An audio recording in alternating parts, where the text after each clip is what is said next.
Good evening friends, मैं हूं देवानंद राजपूत और स्वागत है हमारे channel study with Devanand sir में। आज का टॉपिक बहुत ही इंटरेस्टेड होने वाला है क्योंकि आपको नहीं पता होगा कि कैसे स्टार्स बने हैं। हाँ, सूरज सन कैसे बना है, स्टार कैसे बने हैं, प्लैनेट्स कैसे बने हैं, हमारा अर्थ प्लैनेट कैसे बना है। बहुत ही इंटरेस्टिंग टॉपिक है। तो ज्योग्राफी का टॉपिक है और वैसे तो ये क्लास 11th में होता है। ये टॉपिक क्लास 11th है ना, ज्योग्राफी सब्जेक्ट में। ऑरिजिन ऑफ स्टार, स्टार्स कैसे बनते हैं। ये जितने भी स्टार्स आप यूनिवर्स में देखते हैं, जब हम रात को देखते हैं तो पूरा का पूरा जो स्काई है, स्टार है, वो 90 स्टार ट्विंकल ट्विंकल करता है। बहुत सारे तारे आप देखेंगे टिमटिमा रहे होते हैं। ये तारे बने कैसे, लेट्स स्टडी। हम जानते हैं कि तारे कैसे बने। एक हाइपोथेसिस है, एक थेसिस है, नेबुलर हाइपोथेसिस। ये नेबुलर हाइपोथेसिस किसने दी, वो कौन सा साइंटिस्ट है?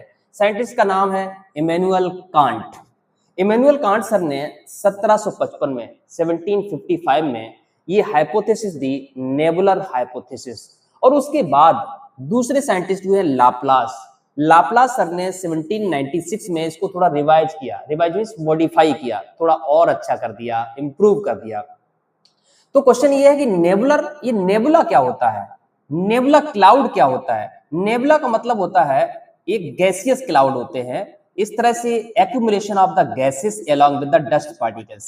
तो कहीं पर ड्यू टू द ग्रेविटी, अंतरिक्ष में, यूनिवर्स में, ड्यू टू द ग्रेविटी जितने भी डस्ट पार्टिकल्स होते हैं और दो गैसेस होती हैं जिनका नाम है helium and hydrogen. Helium and hydrogen, ये हीलियम और हाइड्रोजन गैसेस, इनका एक्यूमुलेशन हो जाता है। ये दोनों गैसेस हीलियम प्लस हाइड्रोजन, ये दोनों ही गैसेस एक्यूमुलेट हो जाती हैं और इसमें डस्ट पार्टिकल्स भी होते हैं, डस्ट पार्टिकल्स भी होते हैं। इनका जो कंसंट्रेशन है वो सेंटर में, कोर एरिया में ज्यादा हो जाता है। It means helium, hydrogen along with dust, इन तीनों का जो एक्यूमुलेशन है, कंसंट्रेशन है, वो कोर एरिया में, सेंटर एरिया में हायर डेंसिटी हो जाती है, ज्यादा हो जाता है। जब यहाँ पर हायर डेंसिटी हो जाती है, ग्रेविटी है ही, और हीलियम हाइड्रोजन बर्निंग गैसेस हैं, ये जलती हैं, एनर्जी क्रिएट होती है, तो ये जो नेबुला क्लाउड है ये डिस्क शेप में रोटेट होने लगता है। ये ऐसे रोटेट होता है इस तरह से, और बहुत तेजी से रोटेट होता है। जैसे आपने देखा होगा पहले इलेक्ट्रॉनिक डिवाइस हुआ करती थी, टेप रिकॉर्ड हुआ करते थे, कंप्यूटर हुआ करते हैं, उसमें डिस्क पड़ती है, डिस्क कितनी तेजी से घूमती है, वैसे ही ये जो शेप है ना नेबुला क्लाउड की, डिस्क बन जाता है। और ये जब रोटेट होता है तो सेंटर में जहां पर हायर डेंसिटी है और बाहर इसके सराउंडिंग एरिया में, ये सराउंडिंग एरिया में lower density of gaseous cloud, lower density. So due to the rotation at the higher speed, बड़ी तेजी से ये रोटेट करता है क्लाउड। ये बादल हैं, किसके बादल हैं? गैस के बादल हैं। कौन सी गैस है? हीलियम, हाइड्रोजन और डस्ट। उसके जो बादल हैं वो तेजी से रोटेट होते हैं और रोटेशन में सेंट्रीफ्यूगल फोर्स जनरेट होता है। और ये जो गैसियस क्लाउड हैं, ये गैसियस क्लाउड हैं, ये at the time of rotation ये सेपरेट हो जाते हैं। ये जो सन है, सेंटर कोर एरिया है, उससे सेपरेट हो जाते हैं। जब ये सेपरेट हो जाते हैं तो कूल डाउन होते हैं। कूल डाउन होते हैं तो छोटे छोटे ये जो गैसियस क्लाउड हैं वो एक बड़ा ग्रुप बना लेते हैं। ये छोटे छोटे जो गैसियस क्लाउड हैं जो सेपरेट हुए हैं, सन से सेपरेट हुए हैं, वो एक बड़ा क्लाउड बना लेते हैं, एक बड़ा क्लाउड बना लेते हैं। ग्रुप ऑफ गैसियस क्लाउड हो जाता है। और ये ग्रुप ऑफ गैसियस क्लाउड हो जाता है, बाद में लेटर ऑन ये सॉलिडिफाई हो जाता है in the contact of atmosphere.